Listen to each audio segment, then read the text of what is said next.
হাসির রাজা, জ্ঞানের রাজা, রসিক রাজা।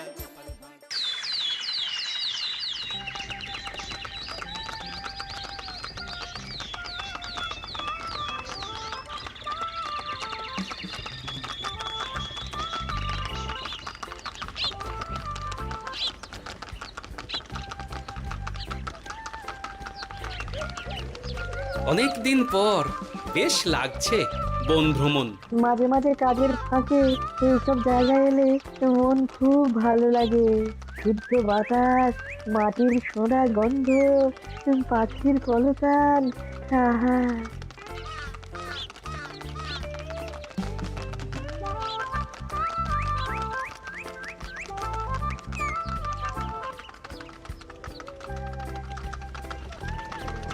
মহারাজের রথ থামছে।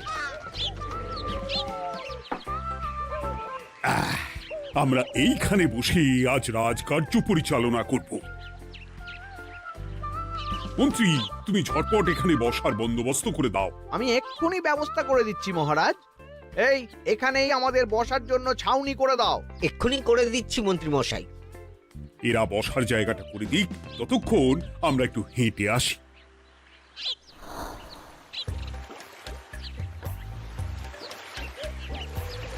সকালবেলা হাঁটা শরীরের পক্ষে খুব ভালো মহারাজ।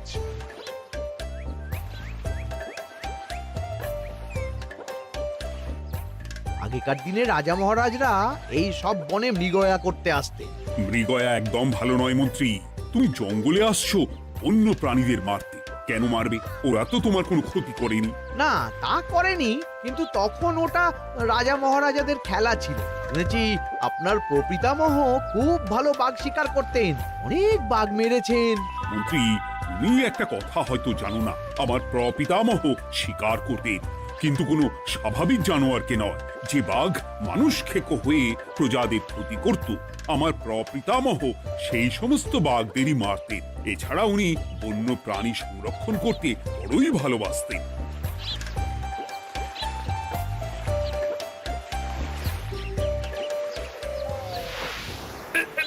উফ, এটা আবার কি?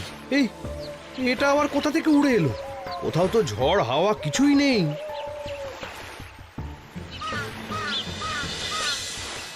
একটা ধাঁধা মহারাজ, এই কাগজে লেখা। ধাঁধা? পড়ো দেখি। জোয়ার ভাটা প্রভুর খেলা, ভাটা হবে হলে বেলা। ভাটা হলেই দেখা যাবে লাল রঙের এক পাথর পাবে। নদীর ধারে গর্ত করে যত্নে সাজাই কলস ভরে। হেথায় হোথায় ছড়িয়ে যাহা, অন্ধকারে জলে তাহা। ঢুকলে চক্ষু ঝলসে যাবে, হাতের কাছে ঘন্টা পাবে। ঠিক ঘন্টা বাজলে পরে পড়বে ঝরে থরে থরে। ঘন্টা যদি হয় ভুল, যেন তুমি হারাবে কুল। ঠিক ঘন্টা চিনতে হলে নকশা দেখো চক্ষু খুলে। সিন্দুক দেওয়ালে হাত দাও, আসল ঘটনা জেনে নাও। ওরে বাবা, খুব দীর্ঘ ধাঁধা। তা মন্ত্রী, তুমি কিছু বুঝলে? এটা একটা গুপ্তধনের নকশা। এর মধ্যে গুপ্তধন কোথায় আছে তার একটা ধারণা দেওয়া আছে। গুপ্তধন? ওটা আমাকে পেতেই হবে, পেতেই হবে। দেখি দেখি একবার কাগজটা দাও। গোপাল, কাগজটা আগে আমার হাতে দাও, দেখি ভালো করে। এখন নদীতে জোয়ার চলছে গোপাল। একটু পরেই ভাটা শুরু হবে। হ্যাঁ, ভাটা না হলে কিচ্ছু বোঝা যাবে না। এখানে স্পষ্ট লেখা আছে, ভাটা হলেই দেখা যাবে লাল রঙের এক পাথর পাবে। তার মানে আমাদের ভাটা হওয়া পর্যন্ত অপেক্ষা করতে হবে। না, সময় নষ্ট না করে ধাঁধাটার সমাধান করতে শুরু করি। ভাটা হলে একটা লাল রঙের পাথর দেখা যাবে, এই পর্যন্ত পরিষ্কার আছে। বুঝতে হবে ওর পর থেকে। পড়ো গোপাল, চলো আমরা সবাই বুদ্ধি লাগাই। নদীর ধারে গর্ত করে যত্নে সাজাই কলস ভরে। এটার অর্থ, ধাঁধাটা মাথায় বসিয়ে নিয়েছি, এবার কে কি বলবে সেটা শুনতে হবে। চলো গোপাল, আমরা ধাঁধা যেমন যেমন বলেছি তেমন তেমন ভাবেই চলি। চলুন মহারাজ, এখন আমাদের দেখতে হবে লাল পাথর। কোথায় আছে লাল পাথর? চলো চলো সবাই, চোখ কান খুলে আমরা নদীর পাড় ধরে হাঁটি। আমি একটু তফাতে হাঁটি। গুপ্তধন আমাকে একা পেতে হবে। ভাটা হলেই দেখা যাবে লাল রঙের এক পাথর পাবে। আমাকে চোখ কান খোলা রাখতে হবে। লাল পাথর, নদীর চড়ায় লাল পাথর দেখতে হবে। লাল পাথর, লাল পাথর। ওটা কি? তো এই তো লাল পাথর, লাল পাথর। ওরা অনেকটা এগিয়ে গেছে, ওদের আমার দিকে নজর নেই। এই সুযোগ, এই সুযোগ, একা একা গুপ্তধন নিয়ে পালাবো।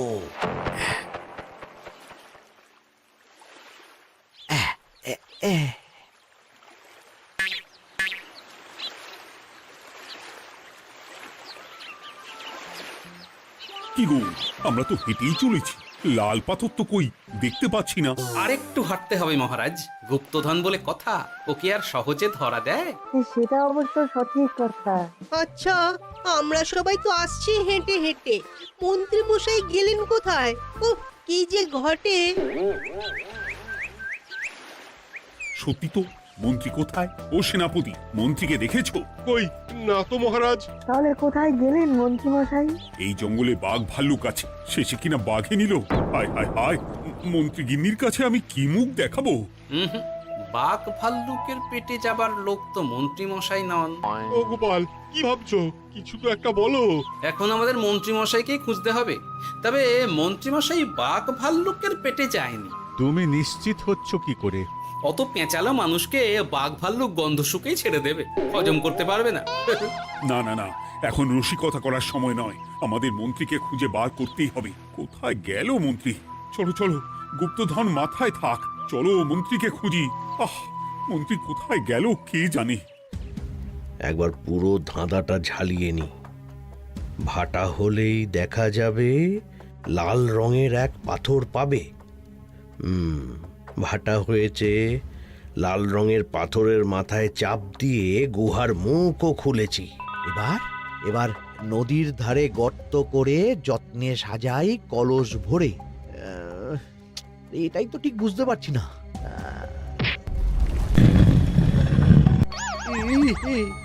এই রে, এবার কি হবে? হ্যাঁ মহারাজ, কোথাও একটা আওয়াজ হলো। এই, আওয়াজটা কোন দিক থেকে হলো? চলুন সামনে এগিয়ে যাই। আমার মনে হয় আওয়াজটা সামনের দিক থেকে এলো। আমারও তাই মনে হলো। তবে কি মন্ত্রী মশাই লাল পাথরের হদিশ পেয়ে গেছেন? আমাদের চোখে পড়লো না, অথচ মন্ত্রী মশাইয়ের চোখে পড়ে গেল। আসলে আমরা কথা বলতে বলতে গেছি, তাই নজরে পড়েনি। মন্ত্রী মশাই একা একা আমাদের পেছন পেছন আসছিলেন। উনি ইচ্ছে করেই আমাদের পেছনে পেছনে আসছিলেন। নিজে একা গুপ্তধন নিয়ে যেতে চেয়েছিলেন, এখন কোথায় আছেন কে জানে।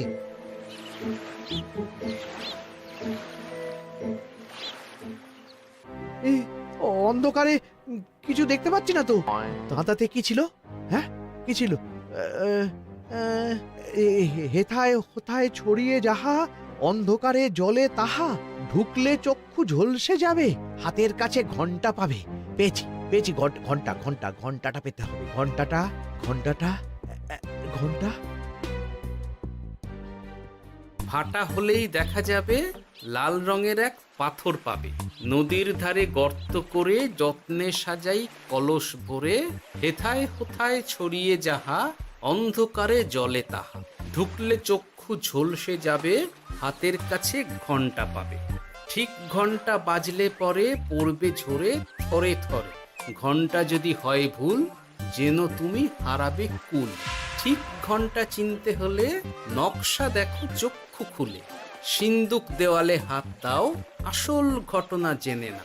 এবারে ভালো করে ঠান্ডা মাথায় ভাবতে হবে।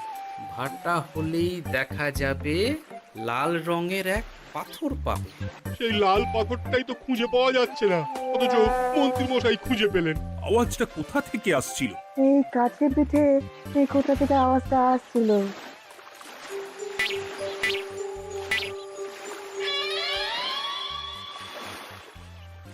এই তো, এটাই মনে হয় সেই লাল পাথর। একটু নাড়িয়ে চাড়িয়ে দেখি তো কিছু হয় কিনা।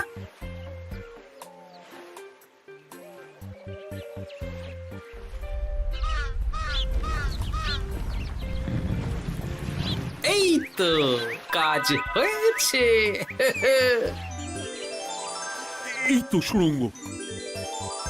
আপনারা নিচে নামুন। আপনারা কি দেখছেন সেটা বলবেন মহারাজ। সবাই যদি নেমে যাই, যদি কোনো কারণে সুড়ঙ্গের মুখ বন্ধ হয়ে যায়, তাহলে আর আমরা বাইরে বেরোতে পারবো না মহারাজ। গোপাল ঠিকই বলেছে, আমরা দুজন বাইরে থাকি। মহারাজ, আর একটা কথা, কোনো ঘন্টায় হাত দেবেন না, মনে আছে তো? ঘন্টা যদি হয় ভুল, যেন তুমি হারাবে কুল। ওরে বাবা, এই বয়সে আর কুল হারাতে চাই না। ঠিক আছে, তোমার কথাই অক্ষরে অক্ষরে পালন করব। দেখি এই সুরঙ্গে মন্ত্রীমশাইকে দেখতে পাই কিনা। চলুন মহারাজ, সুরঙ্গে নামি। সবাই সাবধানে নামো।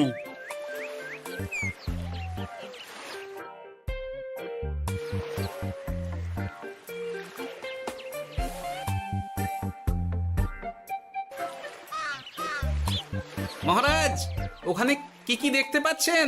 ওখানে কি মন্ত্রী মশাই আছেন? না গোপাল, মন্ত্রীকে এখনো দেখতে পাইনি। শুধু আমি এখানে অজস্র পাথর দেখতে পাচ্ছি। পাথরে পাথরে ছয়লাভ, ছোট বড় অজস্র।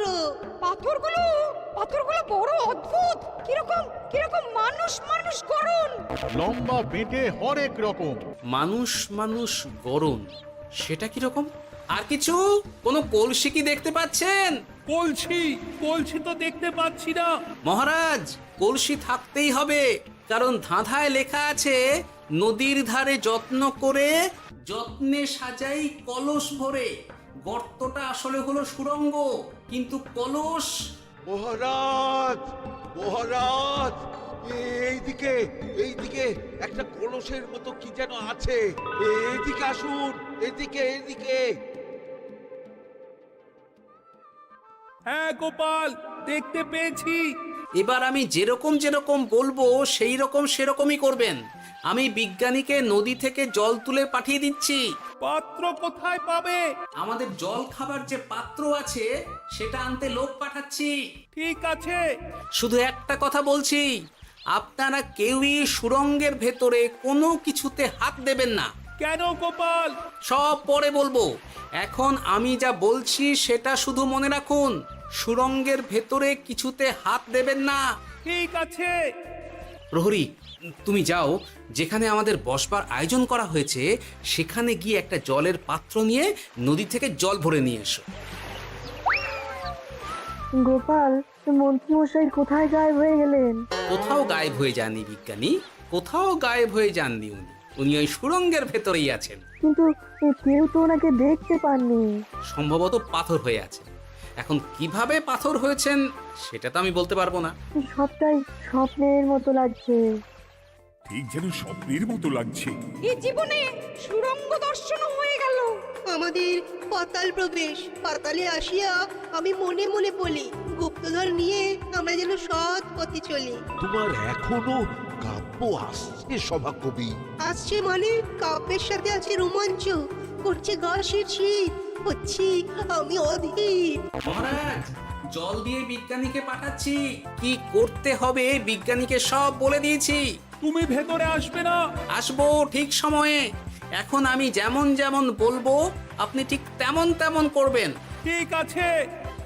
বিজ্ঞানী, যেমন যেমন বললাম ঠিক তেমন তেমন ভাবে কলসিকে জল দিয়ে পরিষ্কার করবে। মনে রেখো, ধাঁধায় আছে কলসি সাজাই যতন কর। তুমি একটা কথা মনে রেখো বিজ্ঞানী, কোথাও হাত দিও না কিন্তু। ঠিক আছে গোপাল, তোমার উপস্থিত বুদ্ধির তুলনা নেই। আমি যাচ্ছি গোপাল। সাবধানে সাবধানে। মহারাজ, বিজ্ঞানী যাচ্ছে। সাবধানে নামো, সাবধানে। মহারাজ, কলসিটা কোথায়? ওই তো, একটু সাবধানে যাও।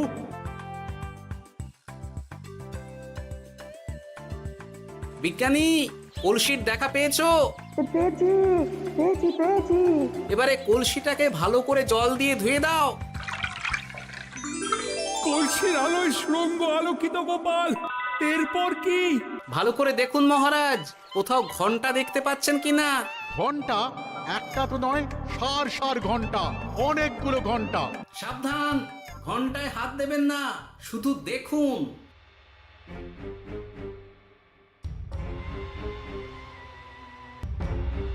মহারাজ, আমরা গুপ্তধনের খুব কাছে চলে এসেছি।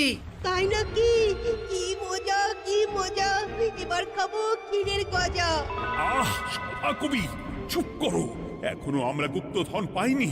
বাবার মুখে দাঁড়িয়ে সবগুলো তারা আঁকা। বিজ্ঞানী, কোনো ঘন্টায় চাঁদের নকশা করা আছে কি? একটু দেখে বলো না। আমি আতস কাজ নিয়েই দেখছি, সব ঘন্টাতেই তারা আঁকা। খবরদার, কোনো ঘন্টাকেই ছোঁবে না। ঠিক আছে, কোনো কিছু না ছুঁয়ে আমি দেখছি।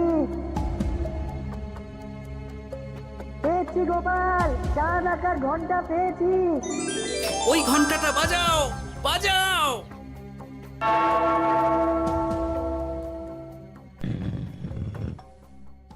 গুপ্তধন পেয়েছেন মহারাজ? বাঁচাও বাঁচাও বাঁচাও।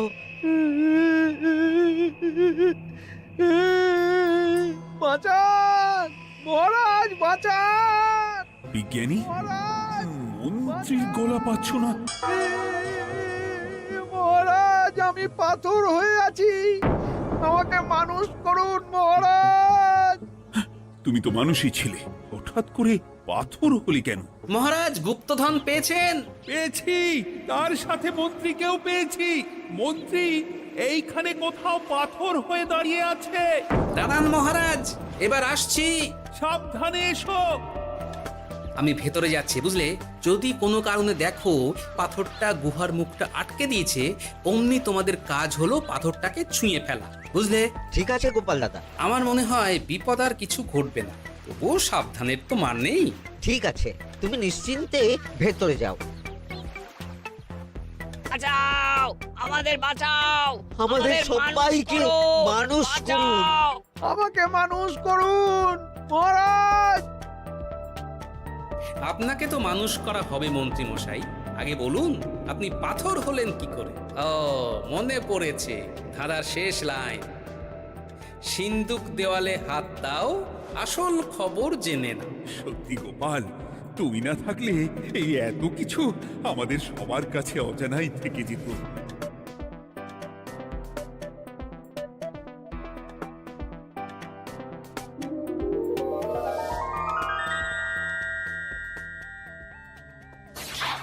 ধন্যবাদ আমাকে মুক্ত করার জন্য। আপনি কে? আমি যক্ষ। আমাকে এই ধন সম্পত্তি পাহারা দেওয়ার জন্য এক ডাকাত দলের সর্দার যক্ষ করে রেখেছিল। আমি 100 বছর ধরে এইখানে যক্ষ হয়ে আছি।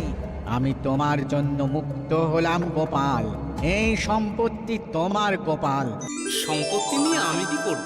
আমি এই সব সম্পত্তি মহারাজকে দান করলাম, রাজ্যের অনেক কাজ হবে এতে। তুমি ধন্য গোপাল, তুমি ধন্য। এবার আমার যাবার সময় এসেছে, আমাকে যেতে হবে। যাবার আগে এই পাথরগুলোকে মানুষ করে যান। এরা সব লোভী। আমি আমার সীমিত ক্ষমতায় এই গুপ্ত ধনের ধাঁধাকে এখানে যারাই ভ্রমণ করতে আসে তাদের হাতে তুলে দিই, কিন্তু কেউ এই ধাঁধার সমাধান করতে পারে না। সবার মনে লোভ কাজ করে, এই লোভ এদেরকে পাথর করে রেখেছে। পাথর হলো কি করে? একটা মানুষ এসে বুক ভরা লোভ নিয়ে আধা পুরো না জেনে পাথরে হাত দিলেই সে পাথর হয়ে যাবে। আমাদের আমাদের আমাদের খুব ভুল ভুল হয়েছে। আর লোভ আর করবো লোভ না, করবো না। আমাদের বাঁচাও। আমাকে মুক্ত করে দিন, আমার খুব ভুল হয়েছে মহারাজ, মুক্ত করে দিন আমায়।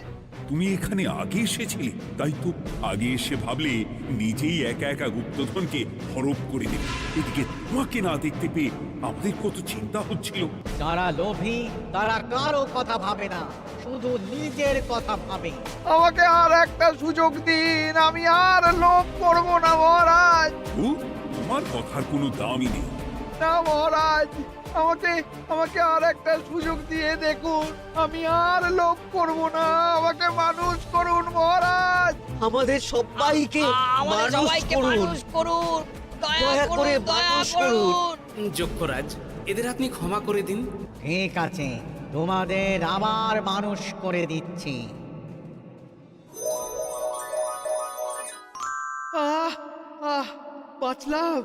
বাঁচলাম। এই রকম বারবার বাঁচা যাবে না, কিন্তু এবার সাপ ব্যাং যাই হবে না কেন ওইভাবেই থাকতে হবে, এই আমি বলে দিলাম। এবার আমার মুক্তি। মুক্তি নেবার আগে আরেকটা প্রশ্ন, যে ডাকাত সর্দার তার সম্পত্তিকে রাখার জন্য আপনাকে যক্ষ বানিয়েছিল, এই সম্পত্তি তো তাদের, আমরা তো নিতে পারি না। লোভ বড় খারাপ গোপাল, অতিরিক্ত লোভ মানুষকে পশু করে দেয়। ওই ডাকাত দল এই সম্পত্তির জন্য সবাই কাটাকাটি করে মরে গেছে, কেউ আর বেঁচে নেই। সুতরাং এই সম্পত্তিতে তোমার অধিকার আছে, এই সম্পত্তি তুমি গ্রহণ করো। নিলাম আমি, কিন্তু এই সম্পত্তি মহারাজকে আমি দান করলাম।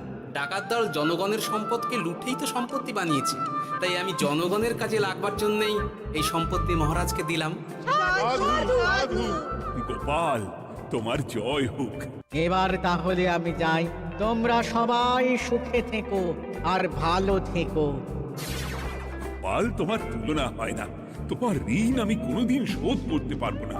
তুমি কৃষ্ণনগরের জন্য যা করলে তা ইতিহাসে লেখা থাকবে। না মহারাজ, আমি এমন কিছু করিনি, এই কাজ সবাই করবে। জয় গোপালের জয়, জয় গোপালের জয়, জয় কৃষ্ণনগরের জয়।